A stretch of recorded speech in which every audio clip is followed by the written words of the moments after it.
We are back with you live once again on another Johnny Torch live broadcast. Yes, it's been a while. We've been away for some time. Usually our live streams are broadcast on a Saturday afternoon, but yours truly has been spending the time trying to do some live appearances. Now, these are appearances at a local flea market. And so if you want to come and see yours truly, the best thing you could do is probably check out the appearances. Now, I've got usually I put this stuff up on my website. You can find the link in the description below. I haven't done that yet as of now, but you can check out my Twitter page, which also the link is in the description below, and you can find out about these live appearances that I'll be doing, selling copies of The Adventures of Bullets, Bourbon, Private Eye, because it's official. Every convention that I was either already confirmed to be a part of or I was waiting for the reply for my application, they've all been postponed. There is nothing left. So if you want some kind of Comic-Con appearance from yours truly this year, you're going to have to find out where I'm appearing at these flea markets.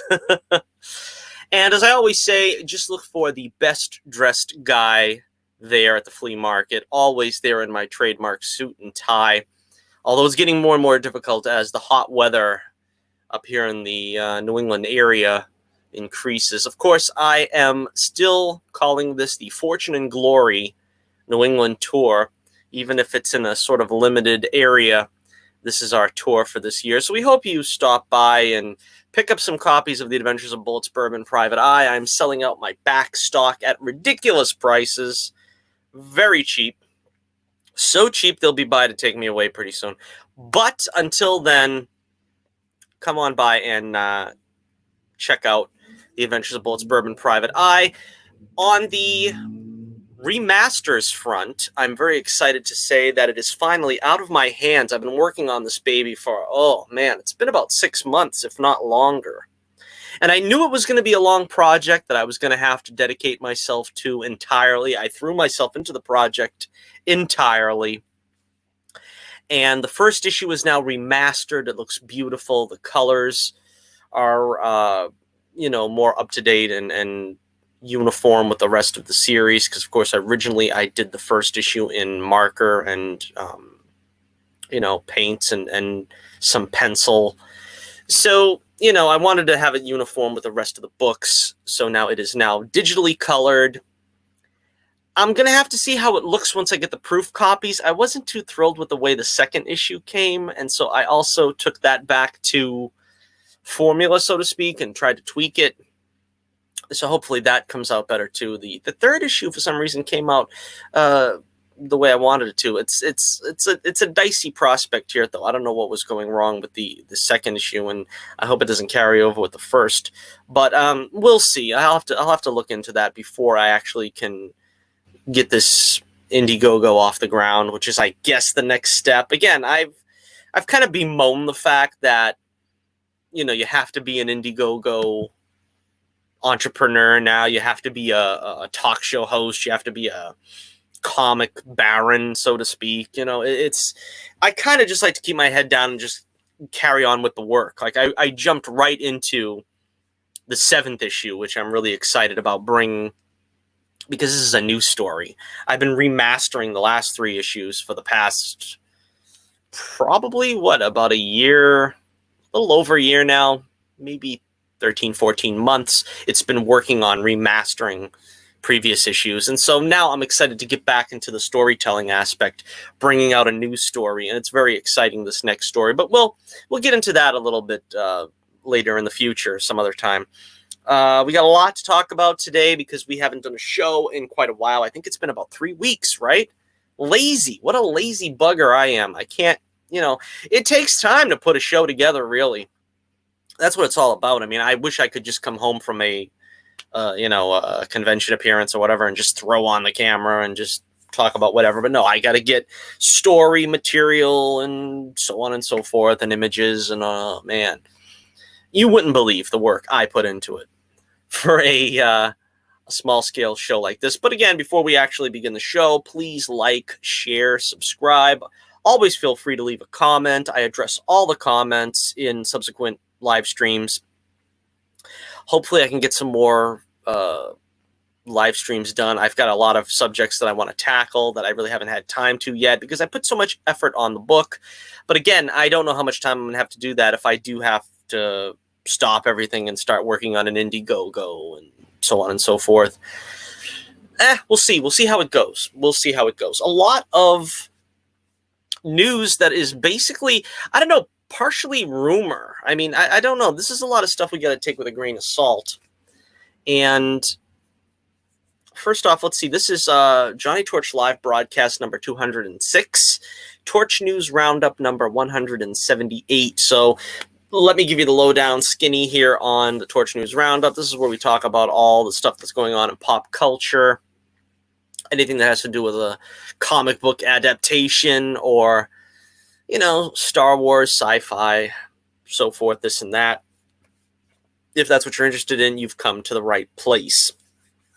All right, so here we are on a Monday.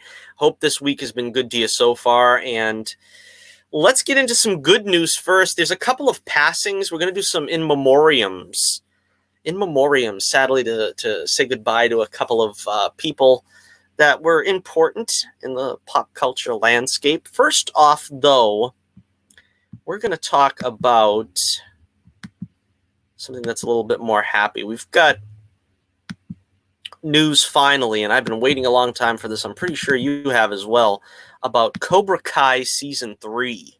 Cobra Kai Season 3 has been allegedly done for some time. The shooting for it, the principal photography has been done for it, but we had no real knowledge about where this season was. There was no trailers, there was no announcement of dates, release dates, nothing. It's been pretty much radio silence all along, but we finally find out that YouTube wouldn't commit to a fourth season. They committed to a third season, and they kind of were going to let it die there, I guess.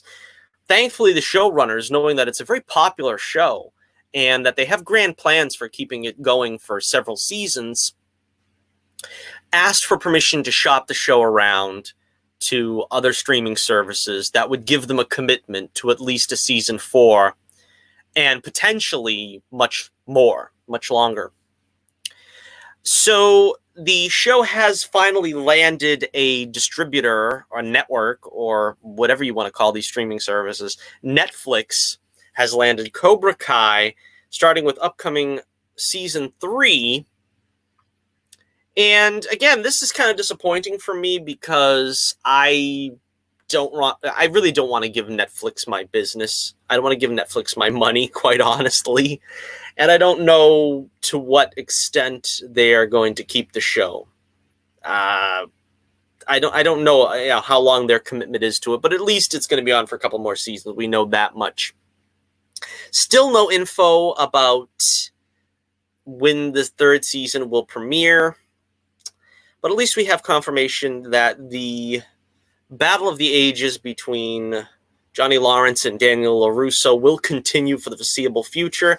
I've got the article here from Deadline. Let me see. Along with exclusive rights to Season 3 of Cobra Kai, Netflix will have access on a non-exclusive basis to the first 2 seasons of the show for fans to catch up. Seasons 1 and 2 of the Karate Kid sequel series starring Ralph Macchio and William Zabka will premiere on Netflix this year, with an all-new third season to follow. As Deadline reported last month, Cobra Kai studio Sony Pictures TV had been shopping the series with all major streamers expressing interest. The field of suitors was eventually narrowed down, with Netflix and Hulu leading the short list of contenders. In the end, I hear Netflix's financial commitment, massive subscriber base, global reach, and passion for the material sealed the deal, making it the new home of Cobra Kai. While the deal with Netflix is for Cobra Kai only, I hear there have been conversations between Netflix and Sony TV about potentially expanding the franchise in the future with other Karate Kid series. It's kind of interesting. What is that, like a spinoff, a Miguel spinoff? A Hawk spinoff. I don't know how that goes. Interesting. Questions about the long-term future of Cobra Kai on YouTube arose when the Google-owned company in late 2018 signaled a strategic shift from a SVOD to AVOD model and away from original scripted programming to double down on unscripted fare. Every YouTube every YouTube scripted original to air since then has been canceled, except for Cobra Kai and Liza on Demand, starring popular YouTube personality Liza Koshy. Never heard of her. Well, you know, I could go on and on here, but I think you get the gist of it. Looking to secure a future for the show beyond season 3, Sony asked for permission to shop the show around. Let's see. The strong interest in Cobra Kai by other streamers was fueled, at least in part, by the dearth of high-end scripted programming coming down the pike as the Hollywood production shutdown is into its 4th month. A finished season of a popular title with built-in audience is considered a hot commodity in the current environment. Yeah, so all right, that is something very exciting to look forward to. Let's see here. Yeah, let's see. We are thankful to our partners at Netflix and couldn't be more elated they've become the new home for this epic saga, said Jeff Frost, president of Sony Pictures. So there you have it. We finally have some hope to see Cobra Kai Season 3 in the near future. Hopefully, before too long, we can at least get some information about it, a trailer, a release date. Let's hope that that comes down the pike pretty quick. Let me know what you think in the comments below. Are you excited about Cobra Kai Season 3? Feels like it's been forever. I know, really, the show usually debuts a season, what is it, in like April? Something like that. So we really haven't been waiting too long beyond the point of when a season starts. But, you know, again, it feels like it's been forever.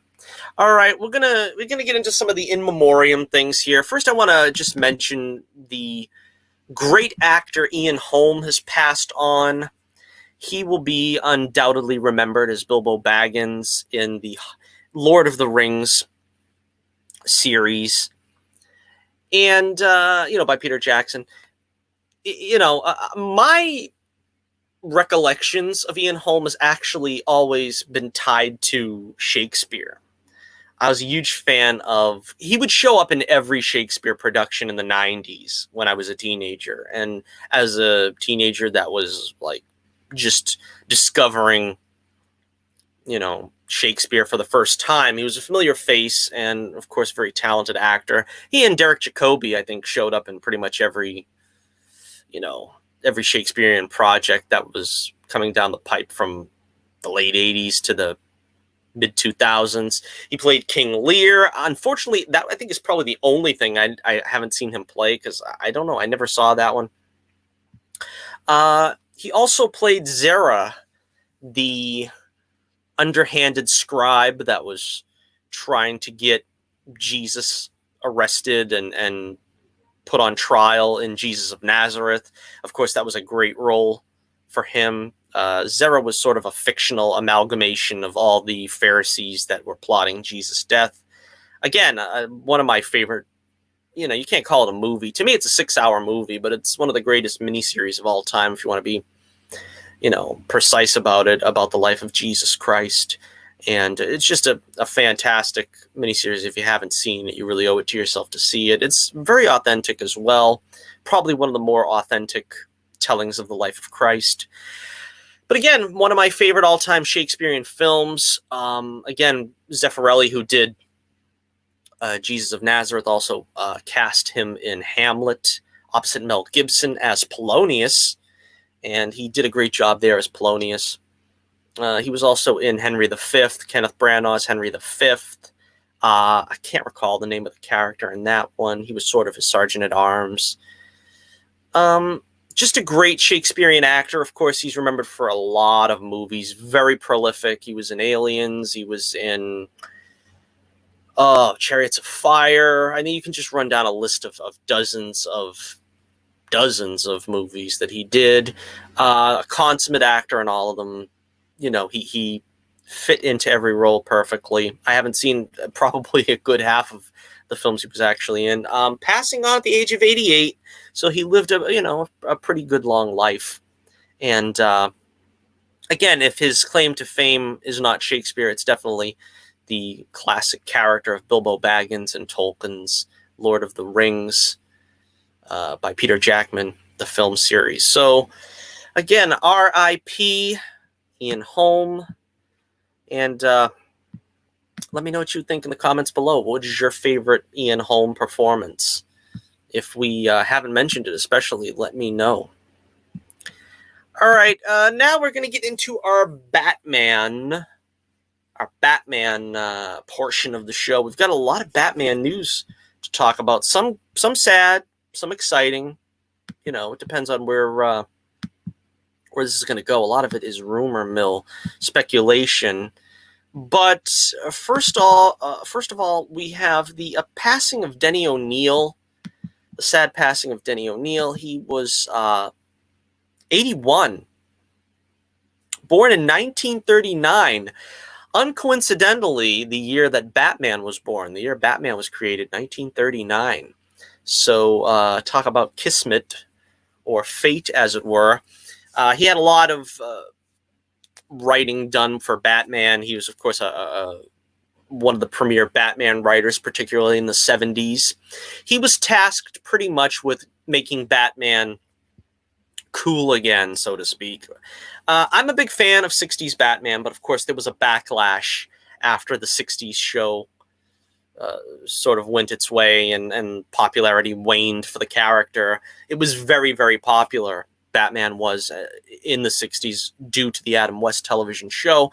But of course, then when the 70s came along and people were trying to get back to basics and you know, going back to the Batman of the 40s, where it was a little bit more, you know, darker and intense, entered Denny O'Neil, who sort of, he and Neil Adams collaborated on Batman, bringing him a little bit more, a little more oomph, a little more return to the Dark Knight the Caped Crusader had been in his original inception.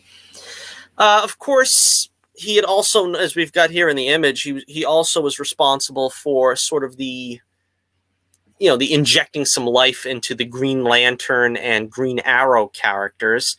He and my mind just went a blank. I just mentioned his name.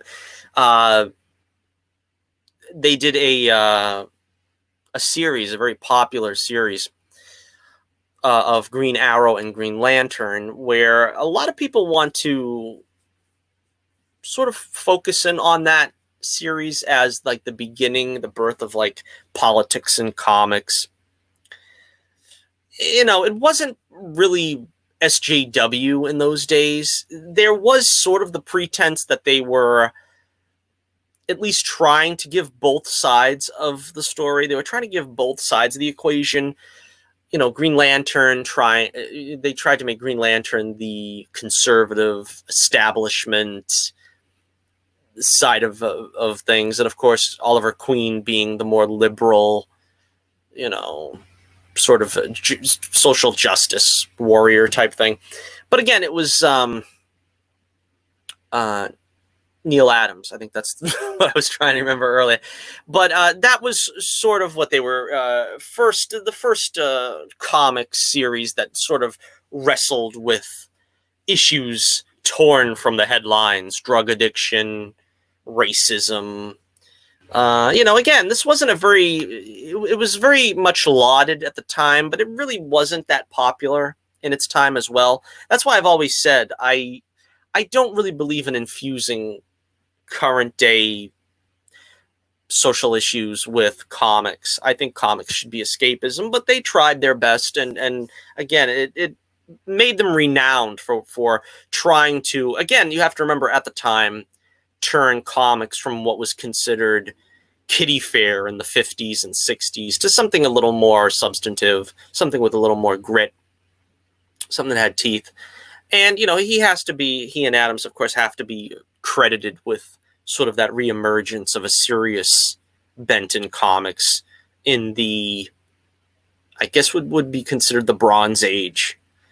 Not everything he did was without controversy, of course. He did the all-new, all-improved Wonder Woman. I believe this was in the 60s, where she was depowered, didn't have the traditional costume, and fans were not really very pleased with that. Of course, feminists didn't, particularly cotton to that idea, and he was taken sort of to the carpet over that, came under fire, and then, of course, Wonder Woman returned to her traditional status. But again, they can't all be hits. You know what I mean? They can't all be gems. He also worked on Superman Fights Muhammad Ali. That story, that was another famous issue.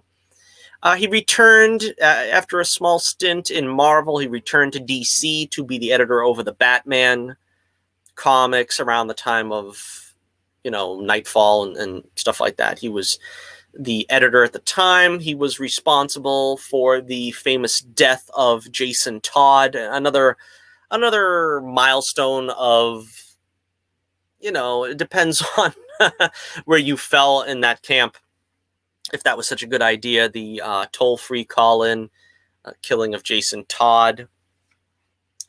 But again, a very prolific character in the history of comics, a very prolific writer, a very good writer. A lot of my memories of Batman comics from when I was a kid, of course, were written by Denny O'Neil.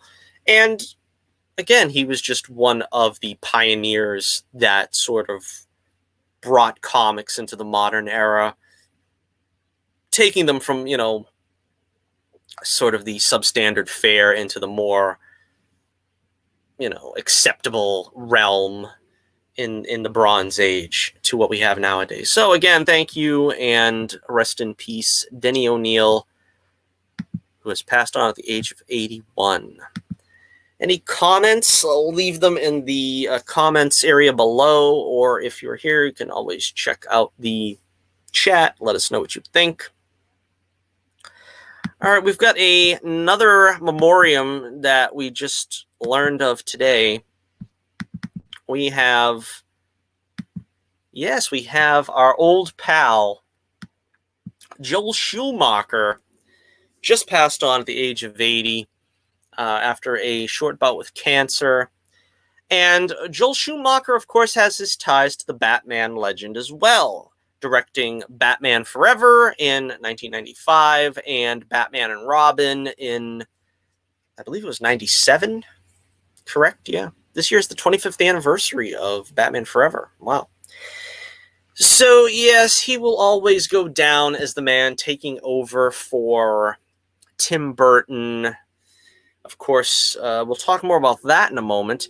The famous nipples on the Batsuit, which became, in all honesty, that kind of got away from me. I didn't really understand why that was such a big issue. A lot of people took issue with that. I never noticed it, really, honestly, until people made a big deal about it. I mean, maybe because I was a kid and didn't really study the Batman costume too well. But again, he was a prolific director. Let me see if I can find some of these movies he did. The Lost Boys, Dying Young, Falling Down, The Client, A Time to Kill. As well, of course, as Phantom of the Opera, which probably is my favorite non-Batman film that he made. For the record, my favorite Batman film of that 80s, 90s Burton Schumacher era was Batman Forever. I think it was the one that got the tone right for Batman more than any other. I think he is guilty of kind of queering up the Batman universe somewhat there. Batman and Robin also taking it into a little bit more of a little more excess than probably needed. Of course, Batman and Robin, I actually liked as well the first time I saw it, although I admit it, it's basically, if you have to accept it for what it is, which is 60s Batman on crack. some pretty poor crack at that, but at least it was trying. I've always said, I'll probably be the most generous Batman and Robin critic that you'll find, because I think that it's acceptable if you try to think of it in that term. It's the only Batman film, particularly in the 90s era, that doesn't have Batman kill. They tried a little too hard to be humorous, which is a fault that a lot of films had in those days. They tried to lighten it up after the Burton series was considerably dark. It was a little too dark. You have to remember that there wouldn't be a Batman and Robin if there wasn't a Batman Returns. Batman and Batman Forever both were the correct tone for Batman. Batman Returns and Batman and Robin were arguably not. But again, so, Joel Schumacher, his name is also now associated with the Batman legend. And like I said, he gave us a pretty decent Batman film in Batman Forever. Depending on your point of view, a passable film in Batman and Robin. And, I think he did a good job on Phantom of the Opera, the musical, the Andrew Lloyd Webber musical. That's one that I've enjoyed in his oeuvre, so to speak. So let me know what you think in the comments below. Do you agree that Batman Forever is one of the best films in the Batman film canon, or do you just not like any of those films? Do you think that the modern interpretations of Batman in the Nolan movies and the Zack Snyder / Joss Whedon movies are better? Let me know what you think. Let me know. All right, so now, rest in peace, Joel Schumacher. All right, so now let us get to the, let's see, we've got some interesting stories here. I'll try to take them sequentially. First off, let's see, the Flash movie is now getting some discussion that it is going to become Flashpoint, which this is something that way back at the beginning they were already talking about, having it be Flashpoint Paradox. It was going to be sort of their soft reboot. It would easily explain how they were showing Ben Affleck the door, which, he took voluntarily. It's not that, they wanted to show him the door. They've gone through a dizzying cycle of writers and directors, and now apparently they're going back to the concept of Flashpoint Paradox. Apparently the original idea is being returned to, and Ray Fisher's Cyborg is being talked about to return as well. This might all have something to do with the Zack Snyder Justice League that they're going to put out, the Zack Snyder cut on HBO Max. This is probably where this is coming from, because I think they're going to try to reestablish that as the actual story and make that canon instead. I know I'm not going to like the Zack Snyder version of Justice League, but something obviously has to be done to get us back on track in the DCEU, because we have a very strange, muddled situation going on here now. We have Wonder Woman, Aquaman, and Harley Quinn all still very much tied to the original DCEU concept, because you got to remember, Man of Steel, Batman v Superman, and Suicide Squad was all intended to be where the series was going. And then, of course, Ben Affleck stepped out, Zack Snyder stepped out, and we got the Whedon version of Justice League. We got the solo Aquaman, the solo Wonder Woman, and we can't just pretend that these things aren't connected. We have to have a soft reboot of sorts where these things are still in continuity. Now, they've done something like this with Crisis on Infinite Earths in the Arrowverse, on a much smaller scale, of course. And Ezra Miller showed up there to sort of confirm that he is still the Flash in the DCEU. They're not just scrubbing this whole thing and saying, pretend none of this happened beyond, Wonder Woman and Aquaman solo films. So apparently going forward, they are going to continue on with Andy Muschietti as director for Flashpoint Paradox after, Rick Famuyiwa. There was, about 3 or 4 other directors also attached to this project at a time. Muschietti's wife apparently on Instagram confirmed that Cyborg would appear in Flashpoint Paradox by responding to a fan by saying, obviously, as in obviously he'll return, Cyborg. So that is good news. That is exciting because I did feel that Ray Fisher was a very strong part of Justice League, the Joss Whedon version. And I would like to see more of him as Cyborg. But of course, his solo film was pretty much canceled. I mean, I really honestly didn't think Cyborg was great material for a solo film. I don't know any of his villains. I really don't know any of his storylines. He's always been closely tied with Teen Titans. Of course, they made him considerably older here, so he's not a member of the Teen Titans. They put him straight to the Justice League, so that kind of is where they're at with him.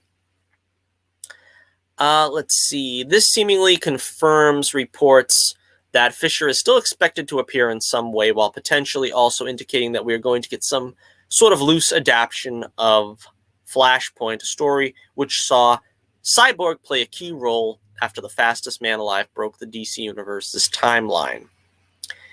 The DCEU's continuity is something of a mess, so a movie like The Flash adapting Flashpoint would help make sense of things, like why there's suddenly a new Batman, for example. It's been rumored from fairly early on that the Scarlet Speedster solo outing will feature that storyline, but after so many writers and directors have taken a crack at it, it is hard to say. Now, here is the next rumor we got. The next rumor had it that Jeffrey Dean Morgan would be appearing. Again, this is all rumor. This is all speculation. Jeffrey Dean Morgan, who of course played Thomas Wayne, it was speculated that he'd return in Flashpoint because, of course, if spoilers, if you haven't seen the Flashpoint Paradox comic or animated movie, in the Flashpoint Paradox, when, Barry goes back in time, he alters it where Bruce Wayne is killed in the Wayne holdup there, the stick-up by Joe Chill, and Thomas Wayne then becomes Batman. Let's see. This news comes on the heels of a rumor that The Walking Dead's Jeffrey Dean Morgan is also in talks to play his Batman v Superman incarnation of Thomas Wayne in the movie, but there's no mention of that. Whether that turns out to be accurate or not, it seems clear that the solo Flash project has been envisioned as a loose adaptation of the Flashpoint storyline. So again, we really don't know if this is any more than rumor.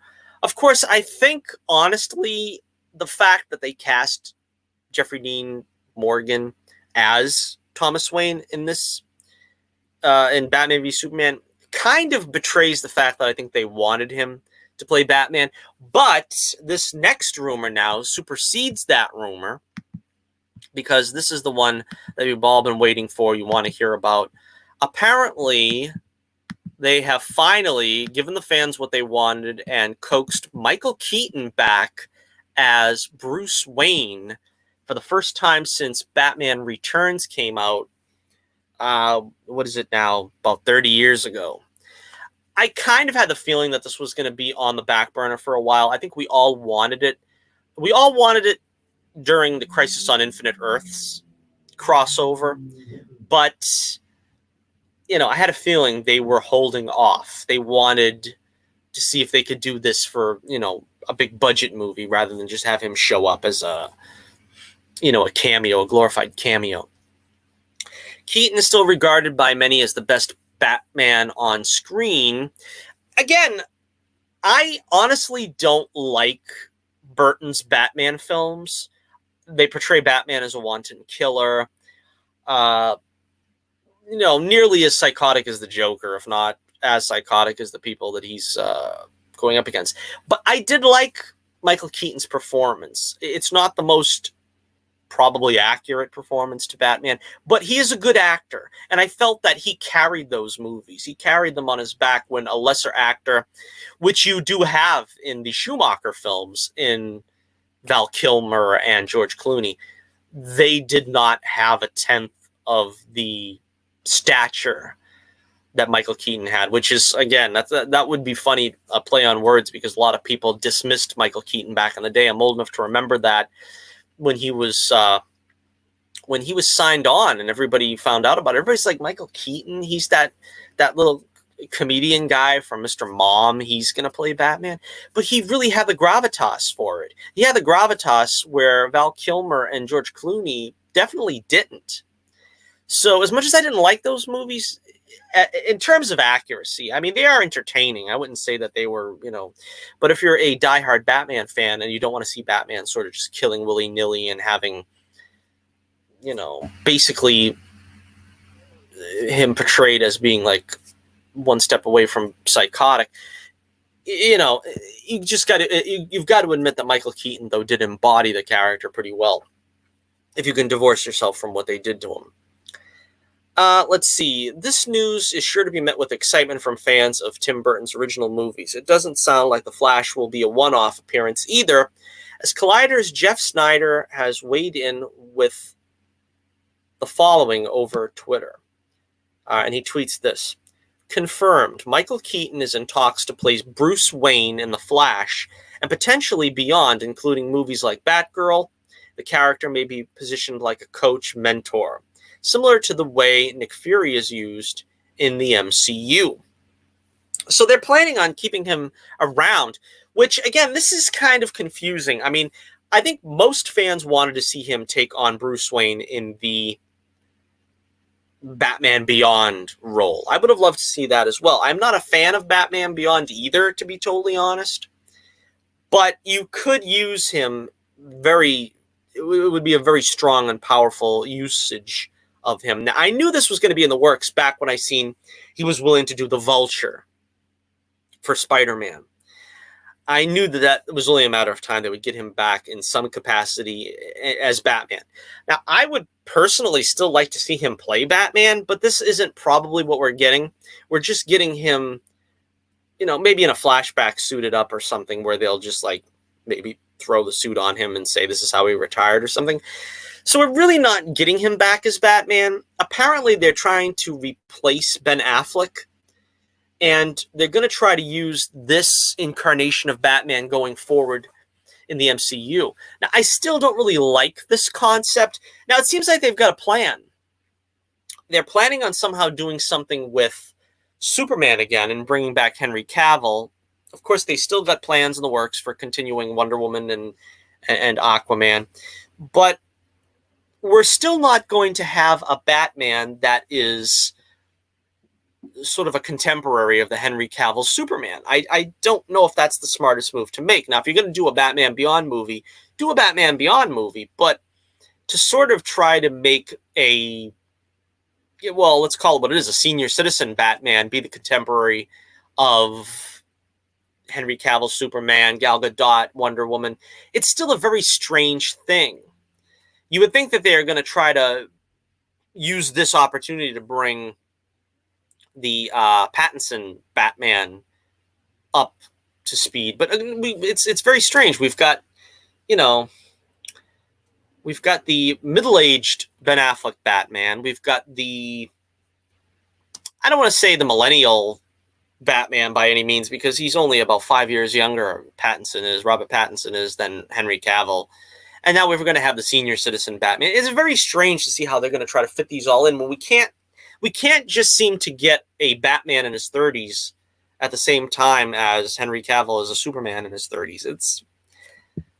It's very strange.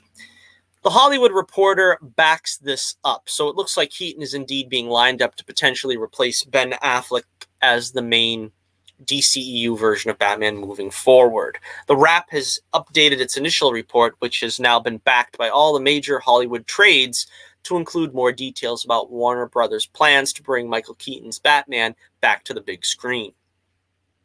The site explains that the general plot of The Flash will revolve around the multiverse, with Robert Pattinson's Bruce Wayne still viewed as the future of the franchise.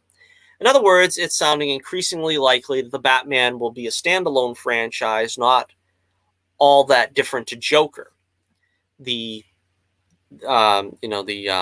Joaquin Phoenix Joker, that means. Regardless, the Flash will reportedly see the Scarlet Speedster travel back in time to prevent the death of his mother, an act which leads to the creation of another universe.